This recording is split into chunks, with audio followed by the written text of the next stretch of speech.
Imagine a world where a single book has been translated into almost every language known to humankind, from the most widely spoken to the most obscure.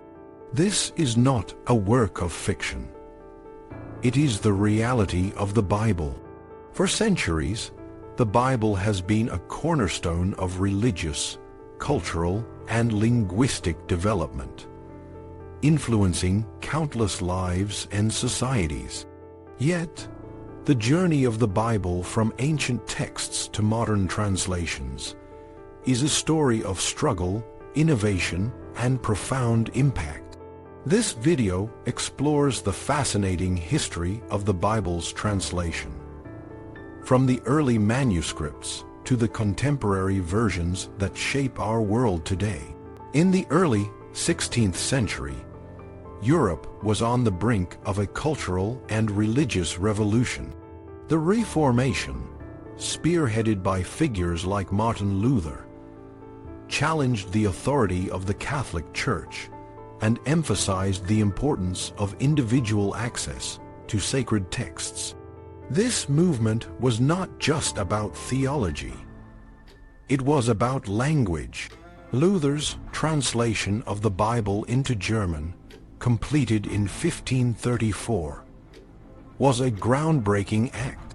It made the sacred texts accessible to the common people, breaking the monopoly of the Church and Latin.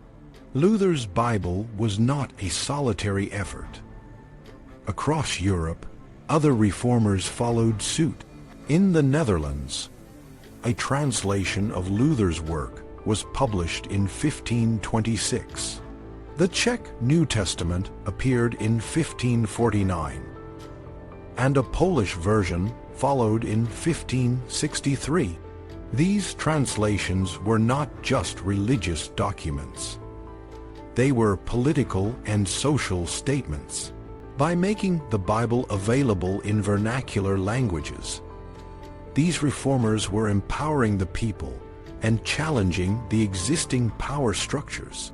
While the Protestant movement was swift and bold in translating the Bible, the Catholic Church was more cautious.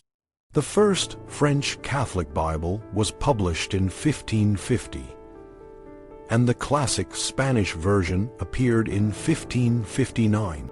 However, the Catholic Church was wary of the potential for heresy and the loss of control over interpretation. In 1564, Pope Pius IV prohibited the use of vernacular Bibles without papal permission. Despite this, translations continued to emerge, often produced by Protestants. The first widely read Italian version, published by Giovanni Diodati in 1603-7, was a significant achievement, as it was based on the original Hebrew and Greek texts rather than the Latin Vulgate. In 1604, a decisive moment in the history of the Bible occurred in Britain. The Puritan party in the Church of England proposed a new translation to King James I. This translation, known as the King James Version (KJV), was a monumental undertaking. Unlike earlier versions, which were often completed hastily, the KJV was the result of careful planning and collaboration. A large committee of scholars, divided into 6 groups, worked for 6 years to produce a version that would be both accurate and elegant. The KJV was not an entirely new translation, but a revision of existing versions, primarily the Bishop's Bible. The translators aimed to create a principal good one, not justly to be accepted against. They drew on the best of previous translations, including the work of William Tyndale, whose influence is evident in many of the KJV's most memorable phrases. Despite its high quality, the KJV language was already slightly archaic in 1611. Reflecting the style of the Book of Common Prayer, the translators sought a lofty and dignified tone, eschewing the more colloquial language of earlier versions. The KJV quickly became the most popular Bible in the English-speaking world, a position it held for over 3 centuries. Its impact extended far beyond religious circles, influencing literature, art, and even the development of the English language itself.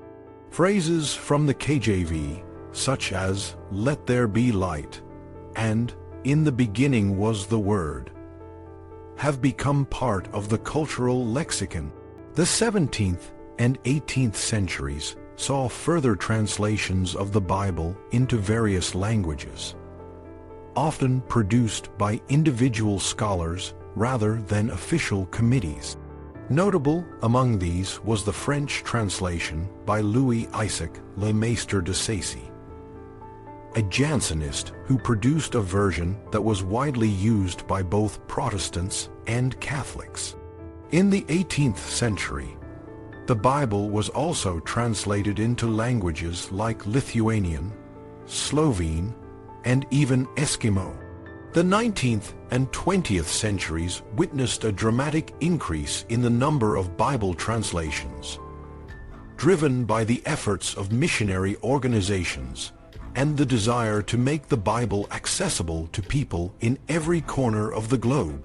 The United Bible Societies, an umbrella organization comprising 146 national Bible societies, has been at the forefront of this effort. Biblical translators have often been pioneers in developing writing systems for languages that previously had none, a testament to the dedication and linguistic expertise of these scholars. Despite the enduring popularity of the KJV, the need for modernization became apparent in the late 19th century. In 1870, the Church of England initiated a project to produce a revised version of the KJV. The revised version RV was published in 1885, aiming to be more faithful to the original Hebrew, Aramaic, and Greek texts.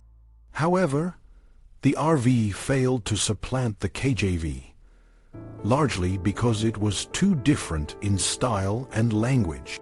In the United States, the American Standard Version ASV, published in 1901, became the preferred translation for many.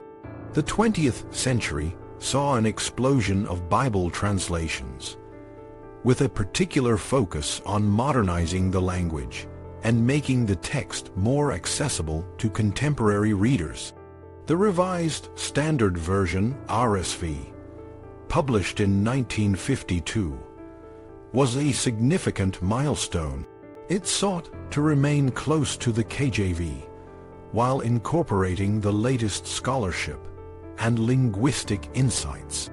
The RSV was widely adopted by mainline Protestant churches and even gained acceptance among Catholics and Orthodox Christians. In recent years, the focus of Bible translation has shifted towards inclusivity and accessibility. The new Revised Standard Version (NRSV), published in 1989, is a notable example. It introduced gender-inclusive language, replacing masculine pronouns with gender-neutral alternatives where possible. This change reflects a broader commitment to inclusivity in religious and scholarly communities. The NRSV has become the preferred study version in many universities and seminaries, and it is widely used in mainstream churches across Britain and North America.